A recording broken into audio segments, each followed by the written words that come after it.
Hi everyone, आज इस video में हम बात करेंगे इम्पोर्टेंट टॉपिक मैथ के एसएससी एमटीएस 2025 के लिए। इस वीडियो में हम बात करने वाले हैं कि किस चैप्टर से कितने सवाल बनते हैं एमटीएस के अंदर मैथ में, और टॉपिक वाइज वेटेज भी बता दूंगा कि किस टॉपिक से बेसिकली मैं बताने वाला हूँ कि किस टॉपिक से कितने सवाल बनेंगे, कौन सा टॉपिक आपको ज़्यादा पढ़ना चाहिए। और ये जो मैं टॉपिक वाइज वेटेज बताऊंगा वो ऐसे ही नहीं बताऊंगा।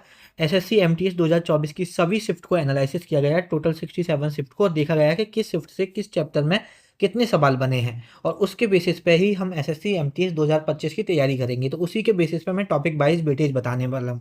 और ये एनालिसिस सीरीज की हमारी लास्ट वीडियो है और वीडियो नंबर 10 है। हमने सभी टॉपिक के ऐसे ही इंपॉर्टेंट टॉपिक देखे हैं, सभी सब्जेक्ट के। स्टैटिक जीके के सबसे पहले बताए थे, हिस्ट्री के, पॉलिटी के, ज्योग्राफी के, इकोनॉमिक्स के, करंट अफेयर के, साइंस के, और लास्ट वीडियो में हमने इंग्लिश के देखे थे। अभी इस वीडियो हमारी ये वीडियो लास्ट है, इसमें हम मैथ के देखेंगे चैप्टर वाइज वेटेज।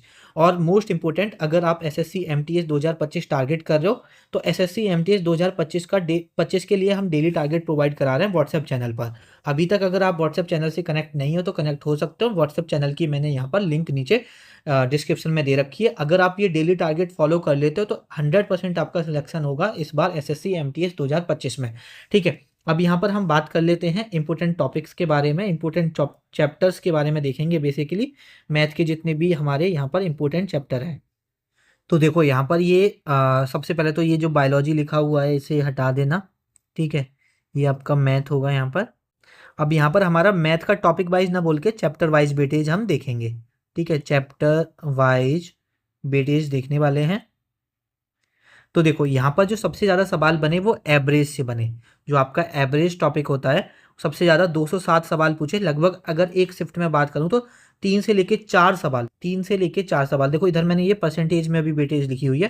3 से लेके 4 सवाल आपके यहाँ पर एवरेज से बने। मैंसुरेशन से फॉर्मूला बेस्ड आते हैं, आप डायरेक्ट फॉर्मूला भी याद कर जाओगे तब भी आप कर लोगे। 199 सवाल बने, और ये जो डेटा है ये 65 शिफ्ट का है। ठीक है, और यहाँ पर मैंसुरेशन से भी लगभग 3 सवाल मान के चल सकते हो कि 3 सवाल आपके मैंसुरेशन से, पर शिफ्ट की बात कर रहा हूँ कि पर शिफ्ट आपके 3 सवाल देखने को मिलेंगे। एसआई और सीआई से भी आपके 195 सवाल पूछे गए। अगर मैं ऑन एन एवरेज पर शिफ्ट का एवरेज निकालता हूँ तो 3 सवाल आपके बनते हैं। वहीं पर प्रॉफिट एंड लॉस से 145 सवाल पूछे गए। लगभग 2 से लेकर 3 शिफ्ट में हर शिफ्ट में आपके प्रॉफिट एंड लॉस से सवाल पूछे गए हैं। वहीं पर डीआई से आपके सवाल 125 बने टोटल, और यहाँ पर 1.2 मतलब एक से लगभग आपके 2 सवाल यहाँ पर डीआई से पूछे गए हैं। वहीं पर आपके डिस्टेंस, टाइम एंड स्पीड से लगभग आपके 88 सवाल बने हैं। ऑन एन एवरेज आपके यहाँ पर देख सकते हो 1 से लेके 2 सवाल बने हैं। रेशियो एंड प्रोपोर्शन से आपके 80 सवाल। ऑन एन एवरेज 1 से लेके 2 सवाल बनेंगे आपकी शिफ्ट में। परसेंटेज से टोटल 60 सवाल पूछे गए, तो लगभग देखोगे तो एक शिफ्ट में 1 सवाल पूछा गया है परसेंटेज से। वहीं पर आपका यहाँ पर एलसीएम और एचसीएफ से टोटल 55 क्वेश्चन पूछे गए हैं। तो यहाँ पर देख सकते हैं कि एक शिफ्ट में 1 से कम सवाल पूछा गया है। हो सकता है कि 4 शिफ्ट हो और उसमें 3 शिफ्ट में सवाल पूछा गया हो और एक शिफ्ट में आपका एचसीएफ एलसीएम का कोई सवाल ही ना हो। मिक्सचर और एलिगेशन के आपके सबसे कम सवाल पूछे गए, मतलब लगभग 41 सवाल ही बने हैं। डिस्काउंट से 41 सवाल बने। टाइम, बोट एंड स्ट्रीम से 33 सवाल बने, और यहाँ पर नंबर सिस्टम से 24 सवाल बने, और टाइम एंड वर्क से 7 सवाल बने। टोटल हमारे 1300 सवाल बने हैं 65 शिफ्ट में। अब देखो यहाँ पर जो मैथ है, मैथ के आपके एक शिफ्ट में 20 सवाल आते हैं। और यहाँ पर देखो जो सेशन बने ना वो मैथ और रीजनिंग का मिलाकर है, मैथ और रीजनिंग का। तो यहाँ पर टोटल 40 क्वेश्चन करने हैं, 40 क्वेश्चन आपके आते हैं। अगर आप यूआर कैटेगरी से हो तो आपको 12 क्वेश्चन सही करने हैं सिर्फ। अगर आप ओबीसी या ईडब्ल्यूएस कैटेगरी से हो तो आपको 10 क्वेश्चन सही करने हैं सिर्फ।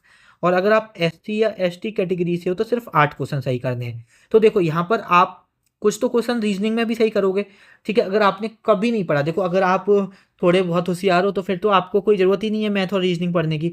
बट अगर आपने कभी पढ़ा ही नहीं, बिल्कुल बिगनर हो, तो 6-7 सवाल तो आप आराम से इसमें भी कर लोगे, बल्कि ज़्यादा ही कर लोगे। रीजनिंग प्रैक्टिस करोगे तो 10 सवाल तो आराम से आप रीजनिंग में कर सकते हो। मैथ की बात करूँ तो मैथ में कुछ ऊपर के अगर आप 3-4 चैप्टर भी कर लेते हो, जैसे अगर मैं यहाँ पर बात करता हूँ, जस्ट बेटा सेकंड, आप average, mensuration, CI, SI, profit and loss, ये शुरू के 4-5 चैप्टर भी कर लेते हो तो काफ़ी आपको ये ज़्यादा टोटल चैप्टर करने की ज़रूरत ही नहीं है। शुरू के 5-6 आप चैप्टर कर लेना, वो मोर देन इनफ होगा। तो ये आपका चैप्टर वाइज वेटेज है मैथ का। तो आप इसे नोट डाउन कर सकते हो और देख सकते हो कि कौन-कौन से चैप्टर आपको आगे करने हैं। और एक बार मैं फिर आपको बता देता हूँ, अगर आप एमटीएस 2025 को टारगेट कर रहे हो तो व्हाट्सएप चैनल जॉइन कर सकते हो, जहाँ पर आपको एक तो एसएससी एमटीएस 2025 से रिलेटेड सारी इन्फॉर्मेशन प्रोवाइड की कराई जाती है। साथ ही में आपको डेली टारगेट भी प्रोवाइड किया जा रहा है, जिसको अगर आप फॉलो करते हो तो डेफिनिटली इस बार आपका सिलेक्शन हो जाएगा। इस वीडियो को यहीं पे खत्म करते हैं, आपसे मुलाकात होगी नेक्स्ट वीडियो में, तब तक के लिए पढ़ते रहिए और ख्याल रखिए अपना।